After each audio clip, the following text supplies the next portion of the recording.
Last week on Masterpiece. Now today I want to look closely at one more game changer, and that is personal space boundary. This particular boundary complements living a balanced life. It allows you to get back in touch with self by serving to self what has been depleted or lacking during the course of meeting the needs of others. Serving yourself laughter, serving yourself quiet time, serving yourself encouraging words, serving yourself relaxation. For example, if treating yourself to a movie that is humorous is within your confinement of personal space, then you are serving yourself humor.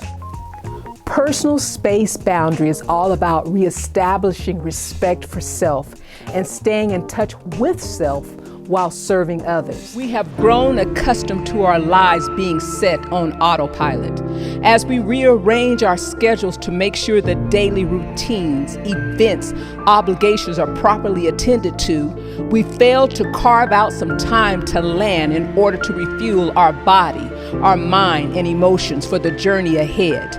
As a result, giants, stress, discord in our relationships, unaddressed insecurity, anxiety are causing havoc in our lives. Our emotions and thoughts are at odds with each other, therefore giving rise to mental and physical fatigue and emotional instability. We have become everything to everybody that self is lost in the mix. But this is a new day, and we are taking back our identity. We are slaying those giants of stress and anxiety and depression by employing boundaries, mental boundary, relational boundary, and personal space boundaries. These boundaries will undergird us as we master life rather than life mastering us.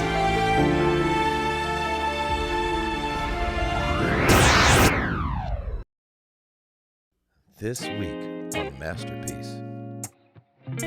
Welcome to Masterpiece, where we are growing from the inside out in order to transform from being a piece of art to a what? Masterpiece. So get you a cup of tea, coffee, or your favorite beverage, your notebook or your journal, your pencil or pen.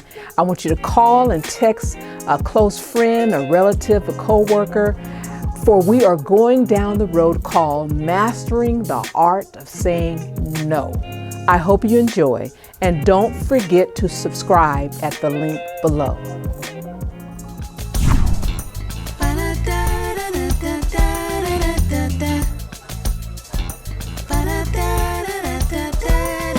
Unique, you're special, you're amazing, you're awesome, you're brilliant, you are a masterpiece. You are brilliant, you are strong, you're a masterpiece. Brilliant, strong, you're a masterpiece. You're brilliant, you're strong, you're a masterpiece. You are brilliant, you are strong, a masterpiece. The second preventative measure for preserving self is mastering the art of saying no. I hope you are cognizant of the fact that saying no is not a bad word. Go ahead and say it. Say no. Say it again. No.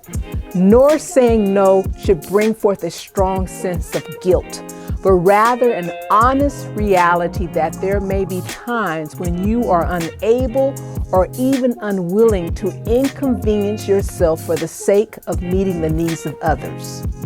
I hope that I'm not presenting myself as having a callous regards for others, but people will always try to tap into your innate ability to resolve or to make things happen.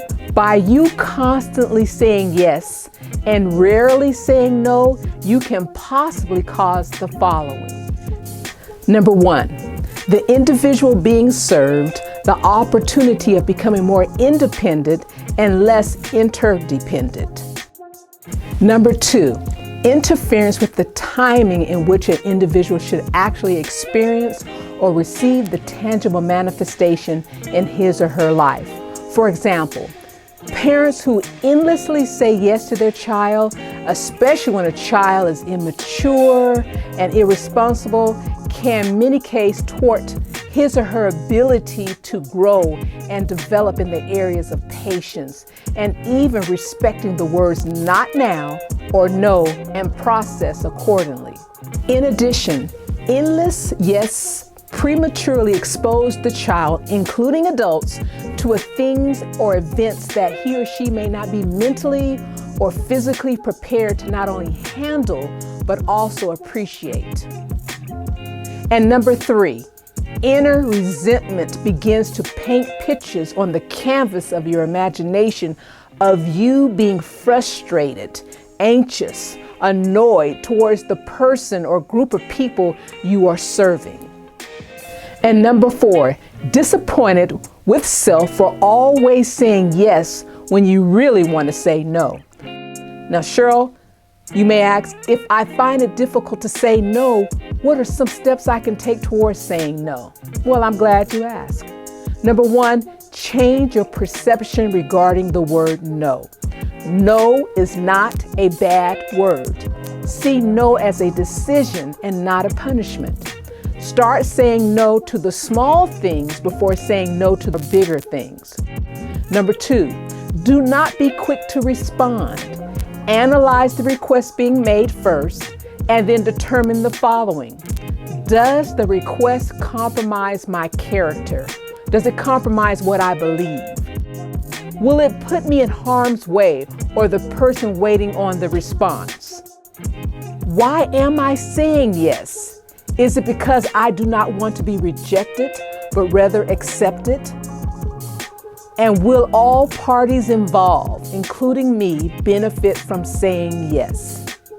Maintain your stance regardless of the opposition, the attitude, the rolling of the eyes, the silent treatment, the persuasion you may receive from those who you do tell no to. Well, ladies, that's all the time that I have today. Read over your notes, reflect on what you heard today, see yourself saying no. Say it again, no, without feeling guilty. In the comment box below, I want you to type in the areas of your life or people in your lives you find it difficult to say no to and why. Until next time, you were born brilliant and beautiful, and repeat after me, I am a masterpiece. You are brilliant, you are strong.